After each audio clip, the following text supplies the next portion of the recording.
Sir, ಈಗ ರಾಮ ಮಂದಿರ ಆಯಿತು, ಮಂಡ್ಯದಲ್ಲಿ ಭಗವಾ ಧ್ವಜ ಅಥವಾ ಹನುಮ ಧ್ವಜದ್ದು ಸಾಕಷ್ಟು ವಿವಾದ ಆಗ್ತಾ ಇದೆ ಸರ್ಕಾರಕ್ಕೆ ಅಥವಾ ಸರ್ಕಾರದ ಮೇಲೆ.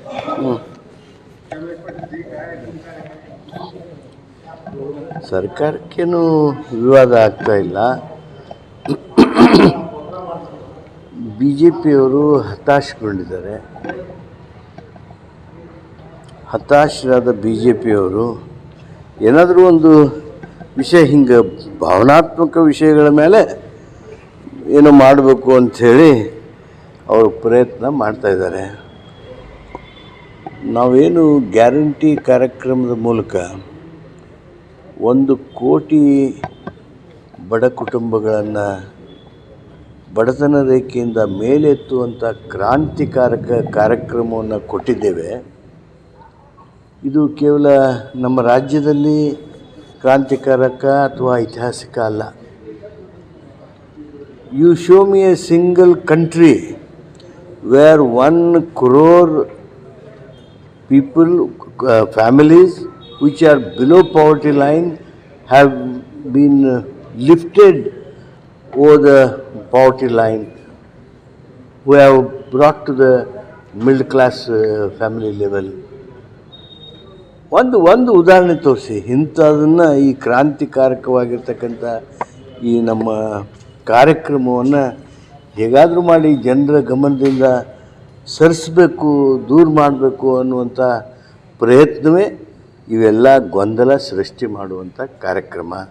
ಇದರಿಂದ ಏನೂ ಆಗೋದಿಲ್ಲ, ಜನ ಅರ್ಥೈಸ್ಕೊಳ್ತಾರೆ. ಅದರಲ್ಲೂ ವಿಶೇಷವಾಗಿ ಮಹಿಳೆಯರು ನಮ್ಮ ಕಾರ್ಯಕ್ರಮದ ಬಗ್ಗೆ ಹೊಂದಿರತಕ್ಕಂಥ ಪ್ರೀತಿ, ಅಭಿಮಾನ, ಅದರಿಂದ ಅವರು ಹತಾಶರಾಗಿದ್ದಾರೆ. ಅದಕ್ಕೆ ಅವರು ಈ ರೀತಿ ಆಡ್ತಾ ಇದ್ದಾರೆ. ಹಿಂದೆ ಕುಮಾರಸ್ವಾಮಿ ಅವರು RSS ಬಗ್ಗೆ ಅಥವಾ BJP ಸಿದ್ಧಾಂತಗಳು ತಾಕತ್ತು ಟೀಕೆ ಮಾಡ್ತಿದ್ರು, ಇವತ್ತು ಅವರೇ ಕೇಸರಿ ಶಾಲೆ ಹಾಕಿ ಪ್ರತಿಭಟನೆ ಮಾಡ್ತಿದ್ದ ಪರಿಸ್ಥಿತಿ ಬಂತಲ್ಲ. ಅಂದರೆ ತತ್ವ ಸಿದ್ಧಾಂತಗಳಿಗೆ ತಿಲಾಂಜಲಿ ಕೊಡೋದಕ್ಕೆ ಎಳ್ಳಷ್ಟು ಹಿಂದೆ ನೋಡೋದಿಲ್ಲ ಅಂಥೇಳಿ ಇಷ್ಟೇ ನಾವು ಭಾವಿಸ್ಬೋದು. ಓಕೆ ಸರ್, ಇನ್ನು ಗರ್ವಪಡಿಸಿ ಬಗ್ಗೆ ಶಂಕರ ಪಾಟೀಲ್ ಮುನಿಯನಕೊಪ್ಪ ಅವರ ಬಗ್ಗೆ ತಾವು ಉತ್ತಮ ಮಾತು ಅನ್ಕೊಂಡು ಹೋದರು ಮತ್ತು ಅಂತ ಹೇಳಿ ನನಗೆ ಇವತ್ತೂ ಅವ್ರ ಬಗ್ಗೆ ಅವ್ರು ಯಾವ ಪಕ್ಷದೊಳಗೆ ಅದಾರ ಆ ಪಕ್ಷದೊಳಗೆ ಶೆಟ್ಟರನ್ನು ಎಳ್ಕೊಂಡು ಹೋಗಿದ್ದಾರೆ. ನಮ್ಮ ಪಕ್ಷಕ್ಕೆ ಬಂದ ಶೆಟ್ಟರು ಹೋಗಬಾರ್ದಾಗಿತ್ತು ಅನ್ನೋದಷ್ಟೇ ನಮ್ಮ ನೋವು. ಸರ್, ಜನಾರ್ದನ್ ರೆಡ್ಡಿ ಮತ್ತು ಲಕ್ಷ್ಮಣ ಸವದಿ ಕೂಡ ಪಕ್ಷಕ್ಕೆ ಕರೆತರೋ ಮಾತುಗಳು ನಡೀತಾ ಇದೆ ಅಂತ. ಲಕ್ಷ್ಮಣ ಸವದಿಯವರಂತೂ ನಾನು ಕಾಂಗ್ರೆಸ್ನಲ್ಲಿದ್ದೇನೆ, ಕಾಂಗ್ರೆಸ್ನಲ್ಲೇ ಇರ್ತೇನೆ, ಯಾವುದೇ ಕಾರಣಕ್ಕೆ ನಾನು ಬದಲಾವಣೆ ಆಗೋದಿಲ್ಲ.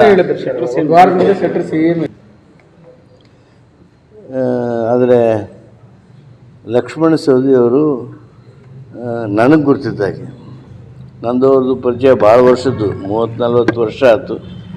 ಏನು ಹೇಳ್ತಾರೆ ಹಂಗಿರ್ತಾರೆ ಅವರು. ಅದಕ್ಕೆ ಅವ್ರ ಮೇಲೆ ನಾನು ಅಪನಂಬಿಕೆ ಮಾಡೋದಾಗಲಿ, ಸಂಶಯ ಮಾಡೋದಾಗಲಿ ಯಾವ ಕಾರಣವೂ ಇಲ್ಲ.